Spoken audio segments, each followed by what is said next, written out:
guys. Dr. Roy. Good morning, fellow conservatives. Bonjour tout le monde.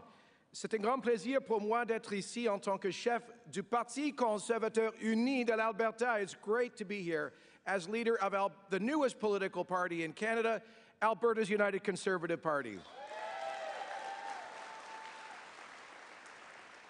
Folks, the key word in the name of our new party is united.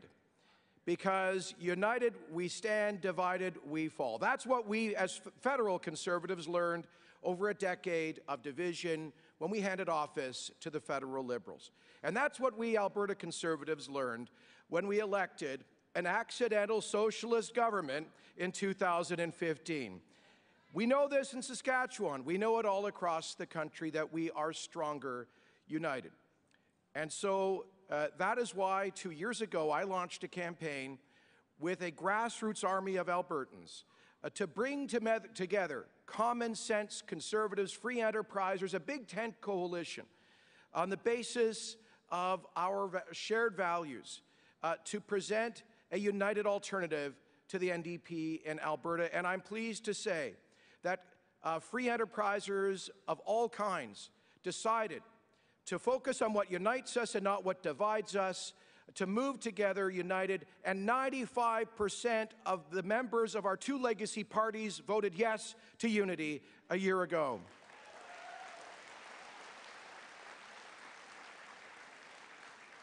Et à cause de cette décision, nous sommes bien préparés pour une élection le printemps prochain, pour donner un choix basé sur le gros bon sens aux Albertains et Albertaines. So friends, we've done that in Alberta, and we did it federally. But unity never happens by accident. We can't take it for granted. We have to work every day in our movement to ensure its unity. Now let me tell you one thing about our friend, our leader, and our future Prime Minister, Andrew Scheer. I've known Andrew for nearly 2 decades. I'm proud to call he and Jill close friends. In fact, I'm godfather to their oldest daughter, Grace. I don't think I'm a very good goddaughter, but she's a great goddaughter. I'm not a great godfather, but I do my best. Grace and the 5 kids, they are just, what a wonderful family they form. But friends, I know this about Andrew Scheer. I knew him when he was a young staff member on Parliament Hill, helped him with his first nomination, and saw him perform as Deputy Speaker and as Speaker. Know him personally. And I can tell you, I can think of nobody who I trust more in Canadian politics. This is a man of profound decency, honesty, and principles, and he, I believe, would make a great Prime Minister of Canada.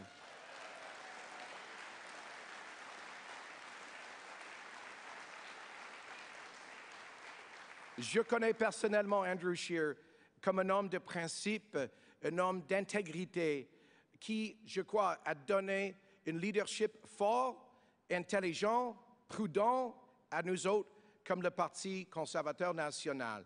Et je crois que Andrew sera un grand Premier ministre du Canada. Et nous sommes tous réunis pour appuyer Andrew Scheer comme notre prochain Premier ministre, n'est-ce pas?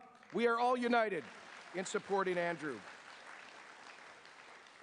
Friends, one of the reasons I am so grateful to Andrew for his leadership is that he has been a tremendous ally for us in Alberta in fighting for our resources. You know that Alberta has the blessings of nature. We have the 3rd largest oil reserves in Canada. What a fantastic asset that has helped to turn Alberta into an engine of Canada's prosperity in the past decades. And we Albertans are generous. Through federal transfers, we have contributed over $200 billion to the rest of the Federation in the past decade alone. And we don't mind sharing much of our wealth with other parts of the country when times are good in Alberta, but they are bad elsewhere. But what we cannot tolerate are politicians like Justin Trudeau and the Premier of British Columbia who stand in the way of the development of the resources that are the source of that prosperity that we share across the country.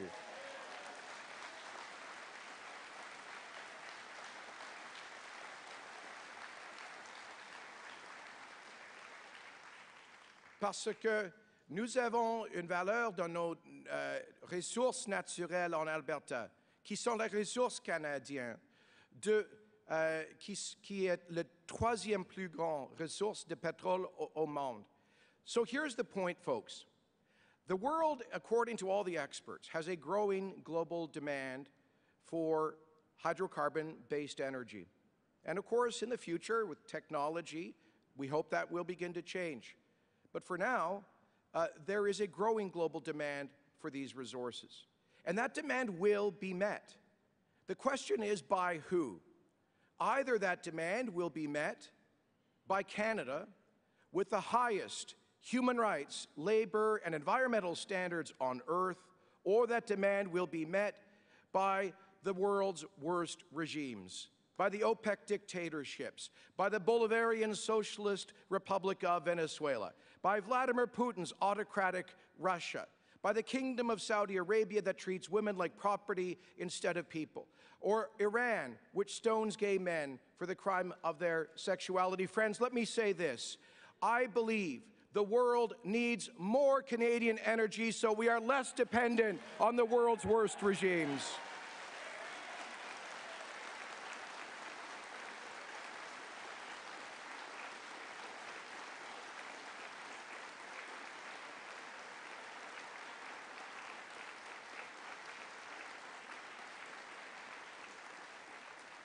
So yes, this is an economic question. It's almost an existential question for us. If we as a country with over $1 trillion of public debt, with massive unfunded liabilities for pensions and health care, if we want to pay off those debts, if we want to pass on to future generations a standard of life that we aspire to, si nous voulons avoir les richesses pour garantir un niveau de vie, de prospérité, des services sociaux, de santé publique, si nous voulons toutes ces choses, il faut que nous développions nos ressources naturelles d'une façon responsable au plan environnemental. Oui, c'est vrai que c'est une question existentielle pour l'économie, pour la prospérité, pour les emplois, pour monsieur, madame, tout le monde dans notre pays, mais c'est également une question morale. C'est une question de si le Canada, avec les meilleurs bilans de droits de la personne, environnementaux et droits des travailleurs, si nous fournissons les ressources de l'avenir ou nous laisser au pire régime au monde, les marchés energetic. So yes, it is an economic question, but it is also a moral question. And those of us who defend Canada's oil and gas resources and the jobs and wealth that are tied to it are also defending human dignity, human rights, and the highest environmental standards in the world. Make no mistake about it.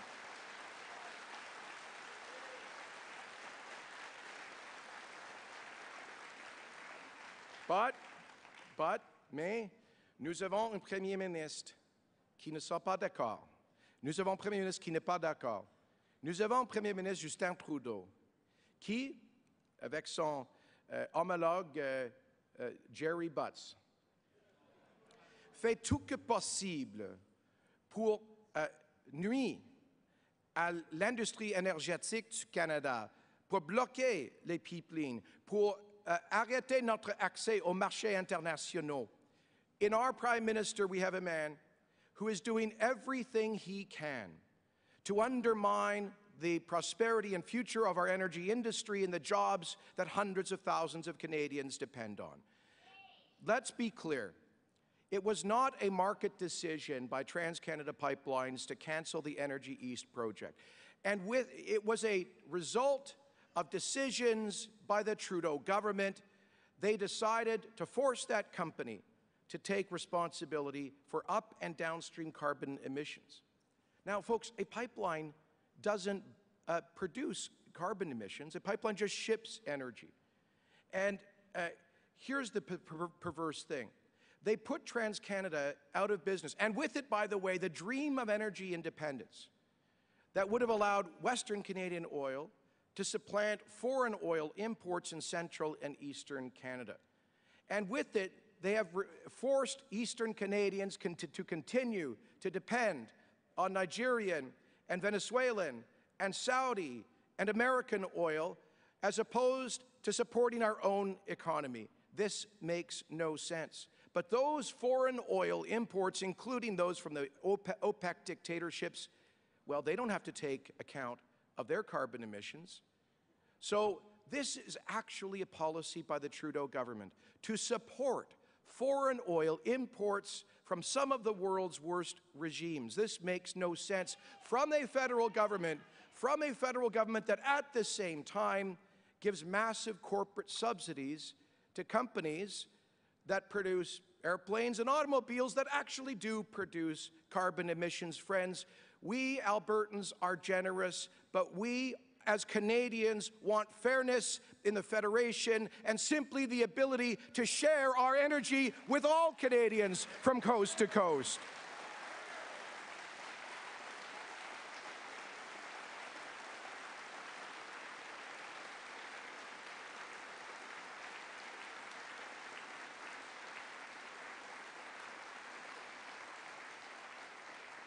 Et ça, c'est la raison pour laquelle nous demandons que le gouvernement libéral retire le projet de loi C-69 et C-48. By the way, it wasn't just the federal Liberals canceling Energy East.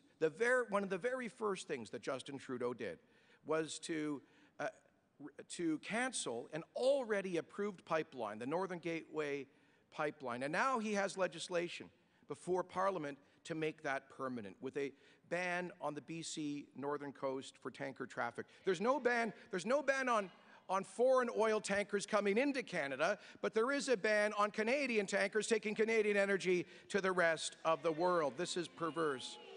And you remember the Keystone XL pipeline? It was vetoed by President Obama a week after Justin Trudeau became Prime Minister. President Obama didn't dare do that when Stephen Harper was Prime Minister of Canada.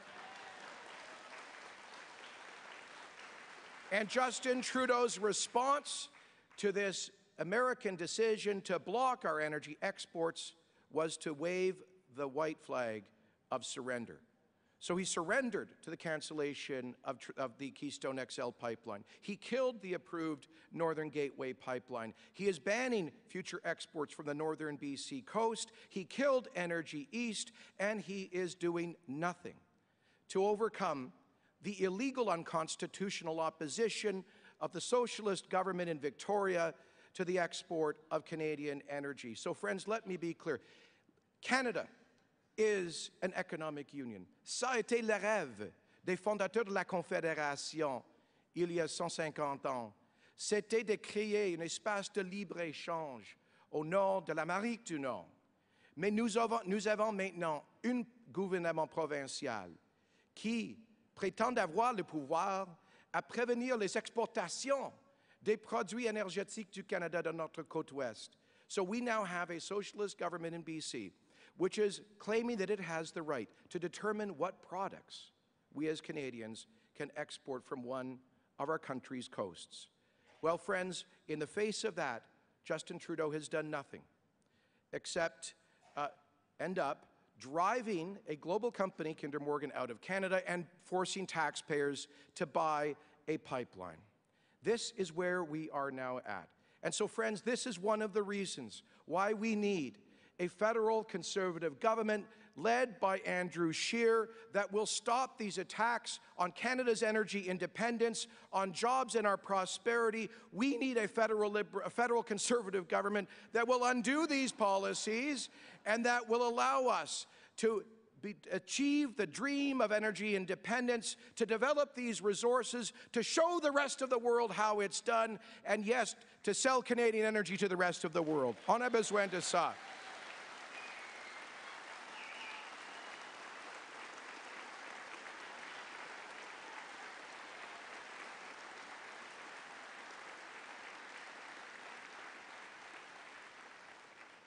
So, friends, I also am so excited that Andrew Scheer has taken up exactly the same commitment that we have made in Alberta. For 2 years, I've campaigned on saying that if we are elected as an Alberta government next year, Bill number 1 in the legislature under a future Conservative government will be the Carbon Tax Repeal Act.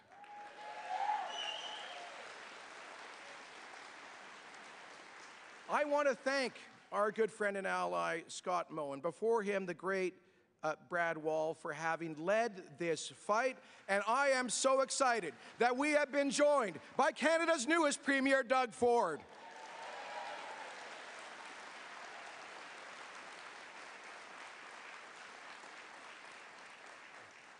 Doug and I had breakfast yesterday, and I'll tell you, we got the beginning of a bit of a bromance there. We were finishing each other's sentences. I love it that common sense has come back to Queen's Park.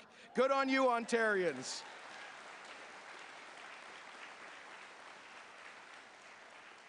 And I can't wait to sit down at the Premier's table with Scott Moe and Doug Ford to say that we are going to stand up for common sense and Canadian taxpayers in fighting the Trudeau carbon tax together, ensemble. Nous allons le faire. So I'm so excited that Andrew Scheer has said that Bill number 1 of a future federal Conservative government will be the Carbon Tax Repeal Act. Because let's be clear, these carbon taxes, they're all economic pain and no environmental gain. The proponents even admit that. You know, the fellow who invented the NDP's carbon tax in Alberta said that if other jurisdictions outside Canada don't impose their own carbon taxes, it will simply lead, our carbon tax will lead to, quotes, carbon leakage, which is what self-styled smart people say happens when investment goes to other parts of the world. It doesn't reduce global carbon emissions, it just reduces Canadian jobs. Now let me be clear. Forcing widows on fixed incomes to pay more to heat their homes, forcing working women and men to pay more to fill up their gas tank, to take the kids to hockey practice or to go to work, that's not an environmental policy. That's simply a policy for more government control over people's ordinary lives, driving up the cost of living when it's already too high. And that's why we Conservatives are on the right side of history in saying that we will liberate Canadians from these destructive, job-killing carbon taxes.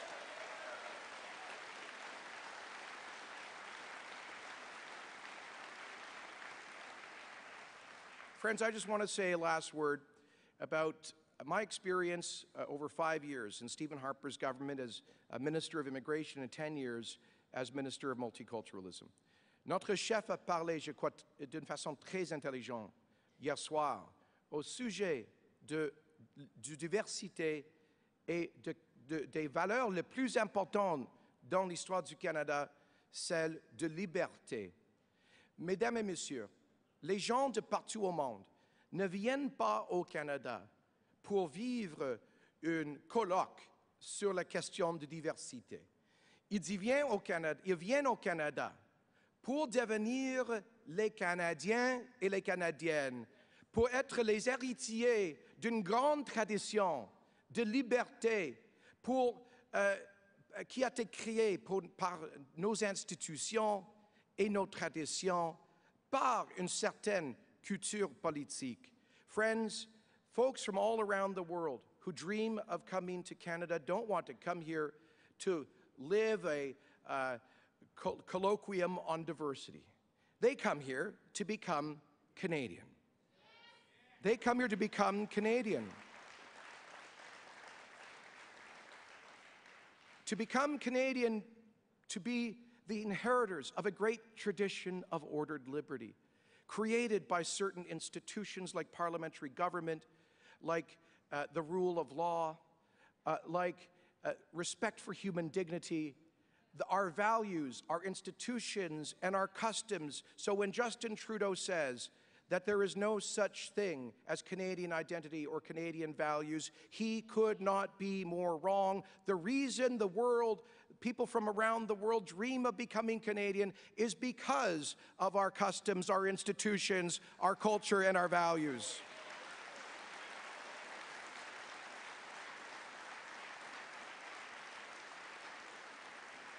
Et ça, Et nous autres, les conservateurs du Canada, nous sommes les champions de cette tradition dans les politiques canadiennes.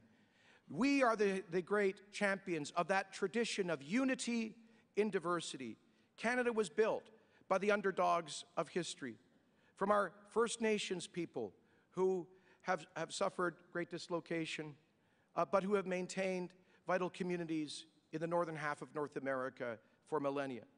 Aux Canadiens français, qui étaient, on peut dire, les perdus de l'histoire avec la conquête, to the United Empire loyalists who were refugees from the American Revolution, to the Highland clearance Scots who settled Cape Breton, and to the potato famine Irish, to the Jews of the pogroms of Europe before the Second World War and the survivors of the Shoah who came after it, from the Mennonites who came here facing persecution and settled southern Manitoba and parts of northern Alberta, to the Czechs of 1968 and the Hungarians of 1956, and to the refugees who join us today, like the some 20,000 Iraqi refugees who I welcome, the people who are facing genocide and ethnic cleansing, to the gay Iranian refugees who have come to Canada's safety as a result of a program that I created. Altogether, these people may have been the losers of history in their own countries, but they did not bring to Canada a sense of resentment. They brought to this country a sense of hope, a desire to look forward, a desire to be united,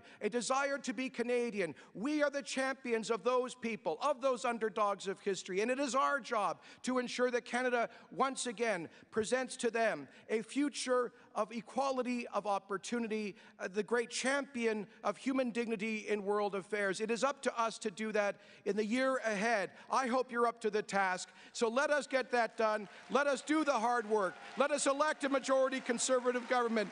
L'année prochaine, un gouvernement majoritaire conservateur. Merci beaucoup.